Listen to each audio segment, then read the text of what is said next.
Hello students, welcome to the second lecture of morphology of flowering plants. Okay, तो पहले lecture में हमने पढ़ा था कि प्लांट्स जो होते हैं वो 5 टाइप के होते हैं एंड देन हमने ये भी पढ़ा था कि जो एल्गी और ब्रायोफाइट्स होते हैं उनमें रूट स्टेम और लीफ नहीं होते हैं, इसलिए हम उनको नॉन वैस्कुलर प्लांट्स बोलते हैं. देन हमने टेरिडोफाइट, जिम्नोस्पर्म, एंजियोस्पर्म के बारे में पढ़ा था और हमने ये भी पढ़ा था कि प्लांट्स जो होते हैं उनमें जो सबसे एडवांस प्लांट है दैट इज़ एंजियोस्पर्म्स, क्योंकि वो फ्लावर भी प्रोड्यूस करता है और फ्लावर के बाद फ्रूट भी प्रोड्यूस करता है और वो सीड भी प्रोड्यूस करता है. ठीक है. और फिर हमने मॉर्फोलॉजी का मतलब समझा था पहली क्लास में, जिसमें हमने पढ़ा था कि मॉर्फोलॉजी में हम बस एक्सटर्नल फीचर्स को स्टडी करते हैं, राइट. और हमने इस चैप्टर के हेडिंग की मदद से ये भी समझा था कि इस चैप्टर में हम बस एक ही प्रकार के प्लांट्स की मॉर्फोलॉजी पढ़ेंगे and that is angiosperms. Okay, now let's get back to our today's lecture. अब मैं आपको एंजियोस्पर्म्स के बारे में एक और बात बताना चाहता हूँ, जो एक बहुत बेसिक बात है जो जूनियर क्लासेस में भी पढ़ाई जाती है आपको, कि जो एंजियोस्पर्म्स होते हैं, ठीक है, वो 2 टाइप के होते हैं, एक डाइकॉट, एक मोनोकॉट. ओके, और ये सिर्फ एंजियोस्पर्म्स में होता है. आपको ऐसा बिल्कुल नहीं मिलेगा कि आपको जो है जिम्नोस्पर्म्स डाइकॉट या मोनोकॉट मिलेंगे या फिर टेरिडोफाइट मोनोकॉट या डाइकॉट मिलेंगे. सिर्फ एक ही टाइप के प्लांट्स हैं जिनका ये क्लासिफिकेशन है डाइकॉट और मोनोकॉट का, and that is angiosperms. Okay, और सिंपल तरीके से हम कैसे पहचान सकते हैं कि कौन सा फ्लावरिंग प्लांट जो है वो मोनोकॉट है या कौन सा फ्लावरिंग प्लांट है वो डाइकॉट है. तो डिफ्रेंसिएशन के लिए हम सबसे पहली चीज़ जो देखेंगे वो हम देखेंगे लीफ. अब अगर आपको कोई फ्लावरिंग प्लांट दिख रहा है और उस फ्लावरिंग प्लांट के लीव्स के ऊपर कुछ इस प्रकार से वेन्स बनी है, राइट, इस प्रकार से अगर कुछ वेन्स बनी है तो वो डाइकॉट फ्लावरिंग प्लांट है, यानी कि वो डाइकॉट एंजियोस्पर्म है. ओके, जैसे कि ये मैं आपको राइट साइड में डायग्राम में दिखा भी रहा हूँ. ये जो हमारा इमेज है यहाँ पर अगर आप देखें तो ये अगर आप लीफ देखेंगे तो इसमें ये जो वेन्स बनी हुई हैं इनका आप पैटर्न चेक करिए एक बार. इस पैटर्न को हम बोलते हैं रेटिकुलेट वेनेशन. वेनेशन वर्ड लिया गया है वेन्स से. तो ये जो वेन्स बनी हैं ये एक जाले की तरह बिछी हुई हैं पूरे लीफ के ऊपर.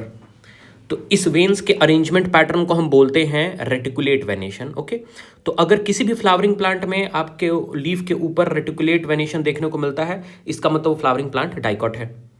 सिंपल एग्जाम्पल के तौर पर मैंने मैंगो, चाइना रोज, मस्टर्ड लिख रखा है.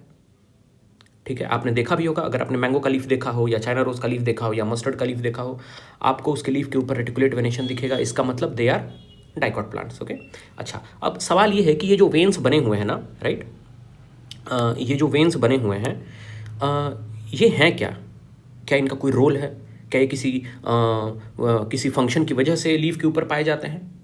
ठीक है, तो वेन्स का बहुत इंपॉर्टेंट रोल है. अगर आप वेन्स को डाइसेक्ट करके अंदर से देखेंगे तो वेन्स के अंदर आपको मिलेंगे जाइलम और फ्लोएम. और आपको जाइलम और फ्लोएम के फंक्शन बताने की जरूरत नहीं है. मैंने पिछली क्लास में बताया था कि xylem helps in transportation of water and minerals and phloem helps in transportation of food. इसका मतलब ये जो वेन्स हैं, ये जो पूरे लीफ पर डिस्ट्रीब्यूटेड हैं, इनका काम क्या है? इनका काम है पूरे लीफ को वाटर की सप्लाई करना जाइलम के थ्रू, और जो भी लीफ में फूड बनेगा फोटोसिंथेसिस के बाद उस फूड को फ्लोएम के जरिए प्लांट के बाकी पार्ट्स में डिस्ट्रीब्यूट करना. ओके, अच्छा, अब हम बात करते हैं मोनोकॉट लीफ की. कैसे हम पहचानेंगे कि जो फ्लावरिंग प्लांट्स हैं, जो एंजियोस्पर्म्स हैं, वो मोनोकॉट हैं? तो अगर आप मोनोकॉट फ्लावरिंग प्लांट्स की लीफ देखेंगे तो उसके ऊपर आपको पैरेलल वेन्स दिखेंगी, ऐसे पैरेलल वेन्स. ओके, अब हम राइट हैंड साइड में अगर मैं इस इमेज की बात करूं तो ये रहा, ये देखिए, आपको इसमें पैरेलल वेन्स देखने को मिल रही हैं, ये पैरेलल वेन्स. तो अगर किसी भी फ्लावरिंग प्लांट के ऊपर आपको ऐसे पैरेलल वेन्स देखने को मिले, पैरेलल वेनेशन देखने को मिले, तो आप सीधा समझ जाइए कि वो फ्लावरिंग प्लांट मोनोकॉट है. एग्जाम्पल के तौर पर आप अगर मेज़ का पौधा उठा लें, उसकी पत्तियों को अगर आप देखेंगे तो उस पर आपको पैरेलल वेनेशन दिखेगा. राइस या वीट को अगर आप देखेंगे तो उसके लीव्स के ऊपर आपको पैरेलल वेनेशन देखने को मिलेगा, राइट. तो इसका मतलब मेज, राइस और वीट ये कैसे फ्लावरिंग प्लांट्स हैं? मोनोकॉट. ओके, अच्छा, तो एक तो डिफरेंशिएशन हम रूट की मदद से कर सकते हैं. दूसरा डिफरेंशिएशन मोनोकॉट और डाइकॉट के बीच में जो हम कर सकते हैं वो रूट को देख करके भी कर सकते हैं. मान लीजिए आपने एक फ्लावरिंग प्लांट उखाड़ा और उसका जो रूट है वो इस प्रकार से दिख रहा है कि जो बीच वाला रूट है वो थिक है, फिर उससे एक ब्रांचिंग निकल रही है और उस ब्रांचिंग से फिर और ब्रांचिंग्स निकल रही हैं. तो इस प्रकार का रूट कहलाता है टैप रूट, जो सिर्फ और सिर्फ डाइकॉट फ्लावरिंग प्लांट में पाया जाता है। अगर राइट हैंड साइड में अगर आप इमेज देखेंगे तो आप ये देखिए, ये एक मेन रूट है, ओके, और इस रूट की ब्रांचिंग है और इस ब्रांचिंग की भी ब्रांचिंग है, राइट। तो अब ये हो गया टैप रूट और ये पूरा पौधा कौन सा हो गया फिर, डाइकॉट, ओके। और अगर मोनोकॉट फ्लावरिंग प्लांट होगा वो, तो उसका जड़ आपको कुछ इस प्रकार से दिखाई देगा। देखिए यहाँ पर आपको कोई भी ऐसा मेन मोटा एक्सिस नहीं दिखाई दे रहा है टैप रूट की तरह। यहाँ पर बहुत सारे रूट्स हैं, लगभग हर रूट का साइज और लेंथ सेम है और सारे एक ही जगह से ओरिजिनेट हुए हैं, राइट। इसका मतलब इस रूट को हम कहते हैं फाइब्रस रूट। और अगर आपको किसी भी फ्लावरिंग प्लांट में रूट इस प्रकार का दिखाई दे रहा है, इसका मतलब वो फ्लावरिंग प्लांट कैसा है, मोनोकॉट। ये तो एक सिंपल डिफरेंशिएशन है जो आपको जूनियर क्लास में भी पढ़ाया जाता होगा, ठीक है। और हमें तो मॉर्फोलॉजी में किसी भी फ्लावरिंग प्लांट का सिर्फ एक्सटर्नल फीचर पढ़ना है कि रूट कैसा दिखता है, लीफ कैसा दिखता है, फ्लावर कैसा दिखता है, सिर्फ हमें एक्सटर्नल फीचर्स पढ़ने हैं, ठीक है। अच्छा, और अब हम इस चैप्टर की शुरुआत करेंगे रूट के साथ, राइट। तो जो रूट है, ओके, रूट की शुरुआत हम करेंगे उसके कुछ कैरेक्टरिस्टिक्स पढ़ के, है ना। तो रूट में हमारी सबसे पहली हेडिंग क्या होगी, कैरेक्टरिस्टिक्स ऑफ रूट। अब कैरेक्टरिस्टिक वर्ड का हिंदी मतलब क्या होता है, विशेषताएं, है ना, विशेषताएं, राइट। तो अभी हम रूट की कुछ कैरेक्टरिस्टिक पढ़ेंगे, उसकी कुछ विशेषताएं पढ़ेंगे, है ना, कुछ इंपॉर्टेंट पॉइंट्स। तो हमारा सबसे पहला पॉइंट है रूट के कैरेक्टरिस्टिक में कि roots are negatively phototropic. Roots are negatively phototropic, okay. अच्छा, अब इस चीज़ को सिंपल समझते हैं, बहुत सिंपल तरीके से समझेंगे, ओके। और आप ध्यान से सुनिएगा, ठीक है, ताकि आप आगे समझ सकें। अब देखिए मैं क्या कह रहा हूँ, जो प्लांट्स होते हैं ना, वो मूवमेंट करते हैं। प्लांट्स क्या करते हैं, मूवमेंट, ठीक है। प्लांट लोकोमोशन नहीं कर सकते। प्लांट क्या नहीं कर सकते, लोकोमोशन। लोकोमोशन का मतलब होता है अपनी पोजीशन चेंज करना। तो जो प्लांट्स होते हैं, प्लांट्स अपनी पोजीशन तो चेंज नहीं कर सकते, इसका मतलब प्लांट्स जो है वो लोकोमोशन नहीं कर सकते, राइट। लेकिन प्लांट्स मूवमेंट कर सकते हैं। मूवमेंट मतलब हरकतें करना, राइट, कि जैसे रूट्स की लंबाई बढ़ गई, है ना, स्टेम की लंबाई बढ़ गई, ज़्यादा से ज़्यादा ब्रांचेस निकल गई, है ना। तो प्लांट्स जो है वो मूवमेंट शो करते हैं और उसी में से एक प्रकार का मूवमेंट है जिसको हम लोग कहते हैं ट्रॉपिक मूवमेंट। कौन सा मूवमेंट हम बोलते हैं, ट्रॉपिक मूवमेंट, ओके। अब ना व्हाट इज ट्रॉपिक मूवमेंट। अब ट्रॉपिक मूवमेंट को आप ऐसे समझिए कि अगर कोई सिग्नल है, अगर कोई सिग्नल है, ठीक है, अगर उस सिग्नल की तरफ मूवमेंट हो रहा है, अगर कोई सिग्नल की तरफ मूवमेंट हो रहा है, ठीक है, तो इसको हम बोलते हैं पॉजिटिव ट्रॉपिक मूवमेंट। और अगर सिग्नल से अवे, सिग्नल से अवे अगर मूवमेंट हो रहा है, तो इसको हम लोग बोलते हैं negative tropic movement. Negative tropic movement. अब आप इस चीज़ को सिंपली समझिए, मैं आपको एक एग्जांपल के ज़रिए समझाता हूँ। मान लीजिए ये हमारा सन है, ठीक है, और ये सन जो है ये ऐसे लाइट एमिट कर रहा है, तो this is sun and sun is emitting light, तो सनलाइट, ओके। अब एक बात बताइए, ये रहा हमारा अर्थ सरफेस, अर्थ सरफेस, और ये रहा हमारा शूट सिस्टम ऊपर का, और ये रहा हमारा रूट सिस्टम नीचे, ये रहा हमारा रूट सिस्टम। अब एक बात बताइए, ये हमारा सिग्नल सोर्स हो गया, ये हमारा क्या हो गया, सिग्नल सोर्स। सिग्नल सोर्स क्या है, सन, और सिग्नल की तरह कौन काम कर रहा है, सनलाइट। तो हमारा सिग्नल सोर्स कौन है, सन, सिग्नल क्या है, सनलाइट। और अगर आप देखेंगे तो जो शूट का मूवमेंट है, शूट का जो मूवमेंट है वो सिग्नल की तरफ हो रहा है। इसका मतलब शूट कैसा मूवमेंट कर रहा है, पॉजिटिव फोटोट्रॉपिक मूवमेंट। अब यहां पर मैं पॉजिटिव ट्रॉपिक मूवमेंट नहीं लिख रहा हूं, मैं पॉजिटिव फोटोट्रॉपिक मूवमेंट लिख रहा हूं, क्योंकि मैं सिग्नल का भी तो नाम मेंशन करूंगा ना कि किस सिग्नल की वजह से वो ट्रॉपिक मूवमेंट कर रहा है। अगर अब रूट की अगर बात करें तो रूट का जो ग्रोथ होगा वो सिग्नल से अवे हो रहा है, सिग्नल से अवे हो रहा है। तो सिग्नल से अगर अवे हो रहा है तो इसको मैं क्या लिखूंगा, निगेटिव फोटोट्रॉपिक मूवमेंट। तो negative phototropic movement of the root का मतलब रूट जो है वो सनलाइट सिग्नल से अवे ग्रो करेगा, अवे मूवमेंट करेगा। इसलिए हमने लिखा है रूट के कैरेक्टरिस्टिक्स में पहला पॉइंट कि roots are negatively phototropic. Okay, अच्छा, अब दूसरा पॉइंट पढ़िए, roots show positive geotropism. Roots show positive geotropism. अब आप इसका मतलब समझिए। अब मान लीजिए ग्रेविटी है, मान लीजिए क्या है, ग्रेविटी। ग्रेविटी एक सिग्नल का काम करती है। ग्रेविटी की तरफ कौन ग्रो करेगा? ग्रेविटी की तरफ कौन ग्रो करेगा? रूट। इसका मतलब रूट्स जो हैं वो ग्रेविटी की तरफ मूवमेंट कर रहे हैं, सिग्नल की तरफ मूवमेंट कर रहे हैं। इसका मतलब हम बोलेंगे positive tropic movement. Roots gravity की तरफ कैसा ट्रॉपिक मूवमेंट कर रहे हैं? पॉजिटिव या नेगेटिव? पॉजिटिव। ठीक है, एंड सिंस यहां पर सिग्नल का सोर्स कौन है? ग्रेविटी, तो हम लिखेंगे कि रूट्स शो पॉजिटिव जियोट्रॉपिज्म। यहां पर जियो वर्ड किसके लिए लगा रखा है? ग्रेविटी के लिए। तो रूट्स की दो इंपॉर्टेंट कैरेक्टरिस्टिक्स आपको याद रखनी है। पहला ये कि roots are negatively phototropic, roots show positive geotropism. Okay, अच्छा, अब एक सबसे इंपॉर्टेंट सवाल, एक सबसे इंपॉर्टेंट सवाल ये कि भाई साहब रूट को पता कैसे चलेगा कि ग्रेविटी किधर है? ये भी तो बात है ना।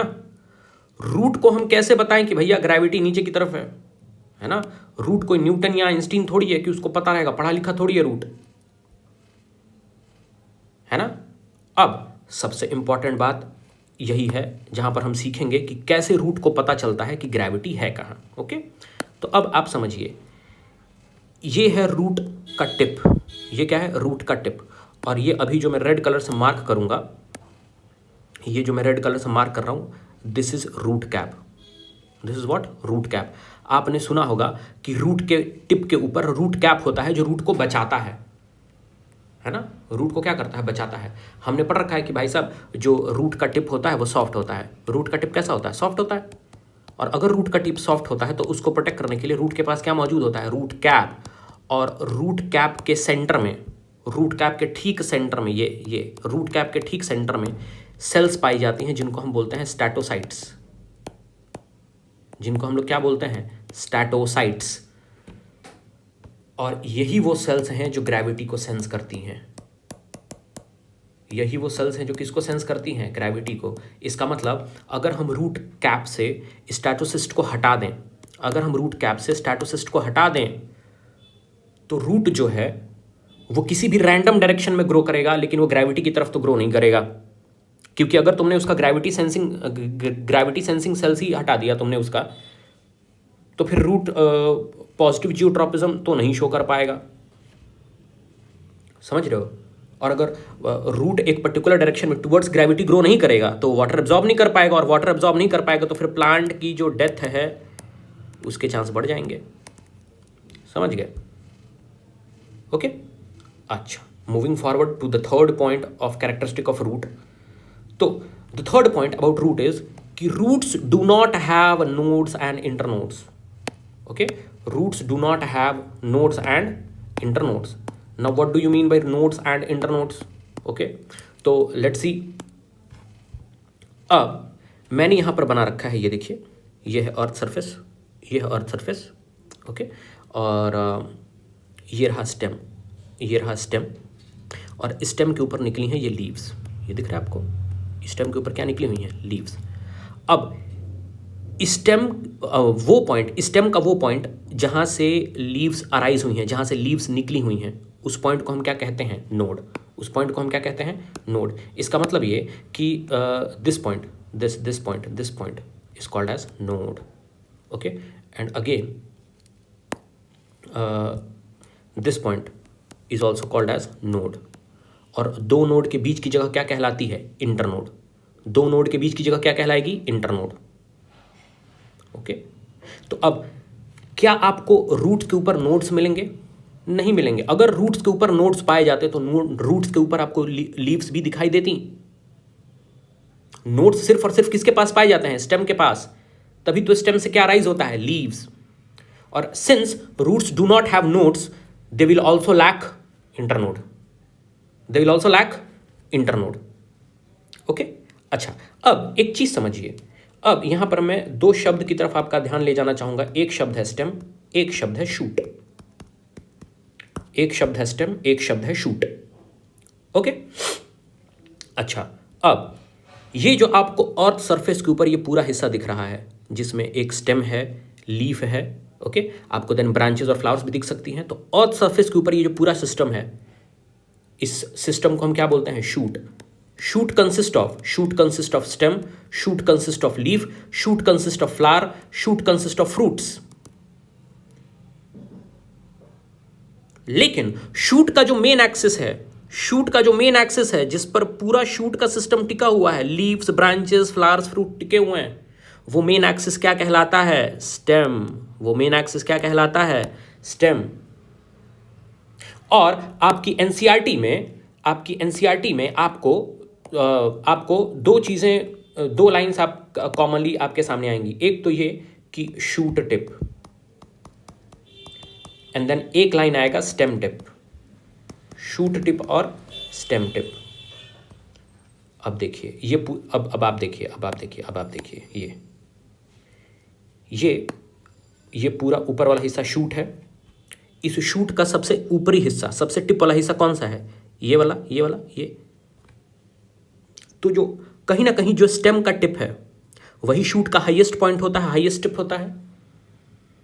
तो अगर कभी भी आपको एनसीईआरटी में लिखा हुआ मिले शूट टिप, आप सीधे किसके टिप को पकड़ेंगे? स्टेम के टिप को। तो आप यहां पर यह भी समझ सकते हैं कि अगर किताब में लिखा हो शूट टिप, तो it is equal to stem tip. बात किसकी हो रही है? स्टेम के टिप की बात हो रही है, क्योंकि स्टेम का जो टिप होता है वो शूट का सबसे हाईएस्ट पॉइंट होता है, इसलिए shoot tip is equal to stem tip. Okay, अच्छा, ओके। अब कॉमनली जो मैं अपनी क्लासेस में सवाल पूछता हूं वो ये कि भाई साहब लीफ है क्या? ये लीफ है या ये लीफ है ना? तो मैं ये पूछ रहा हूँ कि क्या ये लीफ है या ये पूरा लीफ है? ओके, तो इसका जवाब है कि ये जो पूरा स्ट्रक्चर, ये पूरा स्ट्रक्चर लीफ कहलाएगा। ये पूरा स्ट्रक्चर क्या कहलाएगा? लीफ। आगे हम लीफ को भी डिटेल में पढ़ेंगे, पर ये पूरा स्ट्रक्चर क्या कहलाएगा? लीफ। जो हम बचपन से ये ड्रॉ करते आ रहे हैं ना, जब भी हमसे कोई कहता है कि लीफ ड्रॉ करो, और हम जो है एक भोला बच्चा बन के चुपचाप ये वाला ड्रॉ कर देते हैं, ये वाला डायग्राम है ना, ये वाला डायग्राम। तो ये लीफ नहीं है, ये लीफ का लैमिना है। ये लीफ का क्या है? लैमिना। आज क्लास में डिस्कशन के दौरान मैं ये भी एक बेसिक पॉइंट पर जिक्र किया था, ठीक है। तो याद रखिएगा कि जो आप ये अगर बनाते हैं, ये वाला हिस्सा बनाते हैं अगर आप, तो you are just talking about leaf lamina, you are not talking about entire leaf, ठीक है। तो this is this in red, the portion which I am showing in red color, that is leaf lamina, that is not leaf. Okay, this whole portion, this entire portion, like leaf with petiole and leaf base, is called as leaf. Okay, khair, now let's get back to the fourth point of root. Okay, the fourth point is कि roots do not perform photosynthesis. क्या roots photosynthesis perform करते हैं? नहीं, roots photosynthesis perform नहीं करते हैं। अगर आपको इसमें कुछ एक्सेप्शन जानना हो तो आप एक्सेप्शन के तौर पर आप नाम याद रख सकते हैं, ट्रैपाबाइस्पाइनोसा। ट्रैपाबाइस्पाइनोसा, इसको वाटर चेस्टनट भी बोलते हैं, वाटर चेस्टनट भी बोलते हैं, और इसको नॉर्थ इंडियन रीजन में इसको सिंघाड़ा बोलते हैं। सिंघाड़ा, ये देखिए, ये रहा, ये दिस इज ट्रैपाबाइस्पाइनोसा। बाइस्पाइनोसा नाम क्यों पड़ा? क्योंकि इसके पास दो स्पाइन्स होते हैं, एक स्पाइन ये, एक स्पाइन ये, तो ट्रैपाबाइस्पाइनोसा। और इसके रूट्स फोटोसिंथेटिक हैं, ये देखिए, ये इसके रूट्स आपको दिख रहे हैं, ये दे आर फोटोसिंथेटिक रूट्स, ठीक है। यहाँ तक सनलाइट पहुँचती है रूट्स के पास तक, ये वाले रूट्स के पास तक सनलाइट पहुँचती है, तो ये रूट्स फोटोसिंथेसिस परफॉर्म करते हैं। और रूट्स का वो हिस्सा जो वाटर बेड में एम्बेड हो चुका है, वो फोटोसिंथेसिस नहीं कर सकता, क्योंकि सॉइल के अंदर तो लाइट पहुँचेगी नहीं, ठीक है। और इन फोटोसिंथेटिक रूट्स को एसिमिलेटरी रूट्स भी कहते हैं। एसिमिलेटरी रूट्स क्यों कहते हैं? क्योंकि ये फोटोसिंथेसिस करके फूड बनाते हैं, फूड स्टोर करते हैं, इसीलिए इनको हम एसिमिलेटरी रूट्स भी कहते हैं। फोटोसिंथेटिक रूट्स को, किसके फोटोसिंथेटिक रूट्स को एसिमिलेटरी रूट्स कहा जाता है? ट्रैपाबाइस्पाइनोसा। ओके, नाउ देन यहाँ पर हमने अपने रूट्स के जो इंपॉर्टेंट कैरेक्टरिस्टिक्स थे वो ख़त्म कर दिए हैं, and now we will move to the next subtopic of root, that is type of root. Type of root. Okay, तो अगर हम बात करेंगे टाइप ऑफ रूट की, ठीक है, तो टाइप ऑफ रूट में हम सबसे पहले कौन सा रूट का बात करेंगे? Tap root. तो फ्लावरिंग प्लांट में जो सबसे पहला टाइप ऑफ रूट हम पढ़ेंगे that will be tap root. और टैप रूट के बारे में हम पहले ही पढ़ चुके हैं स्टार्टिंग में ही कि टैप रूट कौन से फ्लावरिंग प्लांट्स में पाया जाता है। तो टैप रूट पाया जाता है डाइकॉट फ्लावरिंग प्लांट में। टैप रूट की खासियत क्या होती है कि टैप रूट के पास एक प्राइमरी रूट होता है, उस प्राइमरी रूट की ब्रांचिंग होती है जिसको हम सेकेंडरी रूट बोलते हैं। क्या बोलते हैं? Secondary root. और फिर उस सेकेंडरी रूट की भी ब्रांचिंग होती है जिसको हम लोग क्या बोलते हैं? Tertiary root. ओके, तो in tap root system we have a primary root, then we have a secondary root, then we have a tertiary root. Okay, tertiary root. Okay, so primary root, secondary root, and then we have the tertiary root. Okay, now the question is कि आपने पढ़ा है कि root के पास root cap होता है। Root के पास क्या पाया जाता है? Root cap. अब मेरा सवाल ये है कि टैप रूट में किसके पास रूट कैप होगा? प्राइमरी रूट के पास, सेकेंडरी रूट के पास, या टर्शरी रूट के पास, है ना? तो इसका जवाब है इन तीनों के पास रूट कैप हो।